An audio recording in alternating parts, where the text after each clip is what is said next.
Favor? Todd? Les? Yes. Yes. Okay. All right, now, consideration of premium pay. Tony, do you want to kind of go over outline before we have the resolution presented, or what the resolution entails? I can do that, Mr. Chairman. Do you? Ready? How about that? Okay, no problem. I assume you've all got a copy of the resolution before you.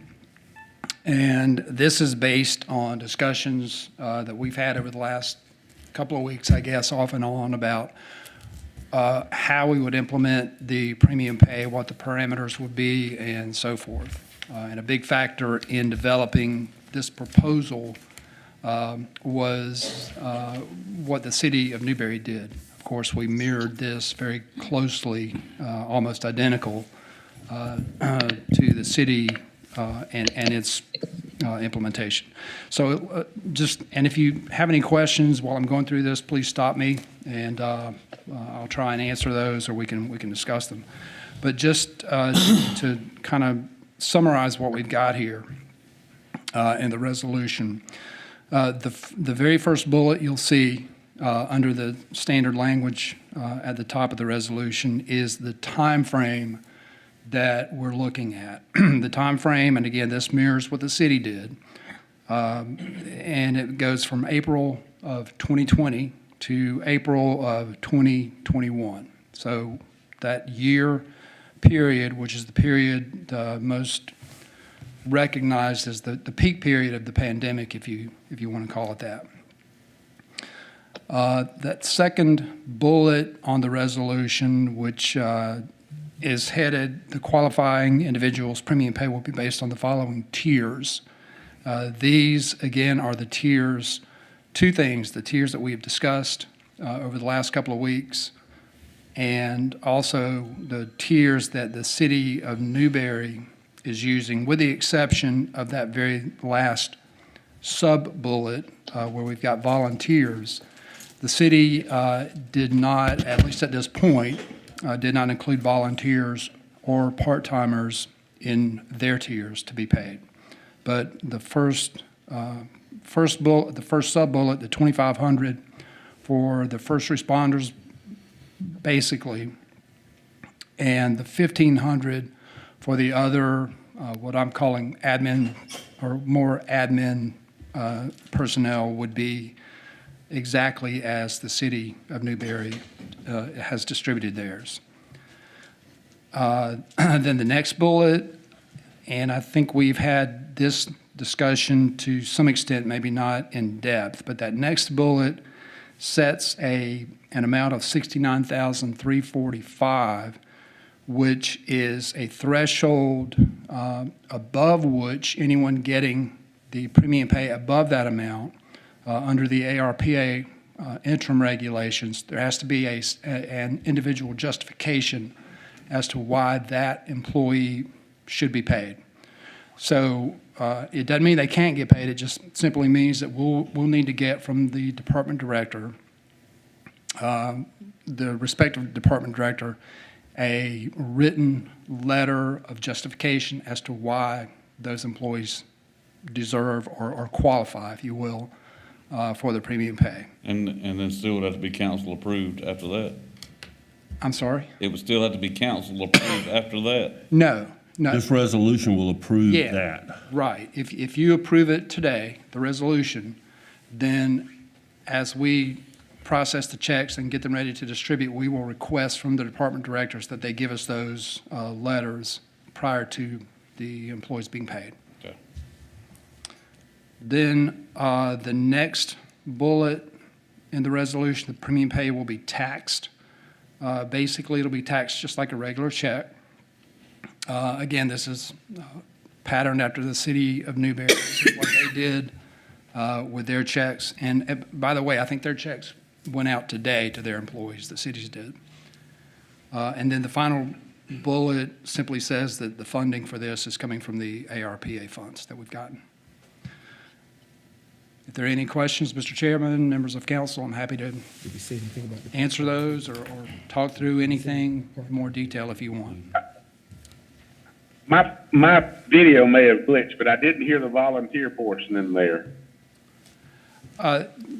Yes, sir, Mr. Johnson. Yeah, the volunteers, again, based on what we have discussed, again, part is not mirrored after the city because the city did not include volunteers, but our discussions internally,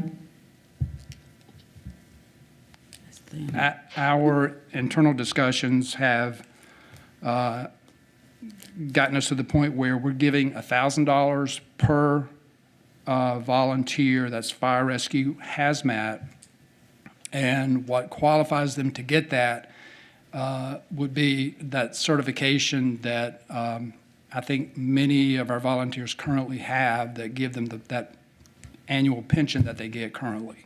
So they are included, Mr. Johnson, if that's your question. Yeah, I saw it in the resolution. I just didn't hear it. I just wanted to make sure we were clear of that. And again, maybe my sound glitched. I'm on the traveling today, so that may have happened. Sure. Well, I don't think I went into it in detail, but yes, they are included. Les, you're out there. You got any questions about anything?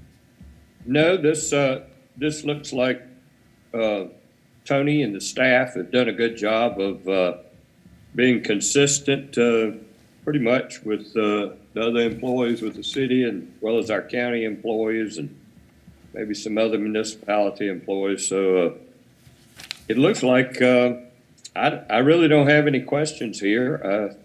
I think that gives us an opportunity to recognize and show our employees that we appreciate what they went through with COVID. And I'm all in favor of it. Also not mentioned, this does cover part-time. We have a couple part-time deputy coroners. It covers them under the volunteers and others. That is correct. Yes. And that is spelled out in the resolution language, Ms. Sarah Wood. And again, I didn't mention that Yeah, in but I detail, just- but they are included here as well. Yes. Okay. Any other questions from any council members here? Comments? Any other questions for Tony regarding it? All right, if not, we'll move to item number 4, which is the approval of the Resolution 1421, a resolution adopting criteria to be used in determining premium pay and authorizing payment pursuant to the American Rescue Plan Act. Do we have a motion to approve it or accept it? I make a motion that we accept the resolution. Motion by Mr. Reader, second by Mr. Scurry. Any additional discussion? All in favor? Todd, Les? Aye. Absolutely. All right, it is unanimous. All right, with that being said, do we have a motion to adjourn? Mr. Chairman? Oh, I'm sorry. Mr. Chairman, before you adjourn, I did have a question on whether or not or what timeline did we think that staff would be able to make these funds available? Yeah, thank you, Mr. Hipp. That's exactly the point I was going to, the final point I was going to mention. We have checked with our internal staff as well as ADP, which processes our payroll, and they have both indicated that we can do the check by the end of the year. That last, normally the Friday would be the 31st, but I think that's a holiday. I think that's the day before the New Year's Day holiday. So we get that, the county employees get that off. So we can actually make the payment or write the checks for the 30th, which would be that Thursday before the New Year's holiday. And again, our HR director has confirmed that she can make that happen internally and ADP can make it happen on their end as well. Okay. Great. That's good news. I guess before we do adjourn too, okay, Karen? Just one thing that everyone knows, it will be a check, it will not be a direct deposit. Okay. From the bank, and that, they know that we can't do direct deposits for that payroll run, so it will be a live check.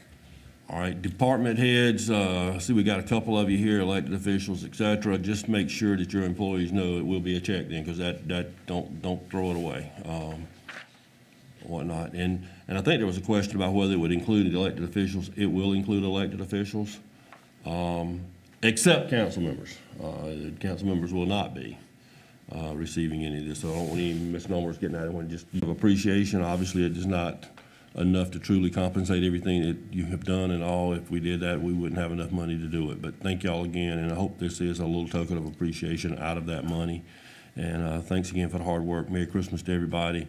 And with that being said, anybody else got anything to say? If not, do we have a motion to adjourn? Motion by Mary, second. Okay, all in favor? We are adjourned. Thank you guys for tuning in.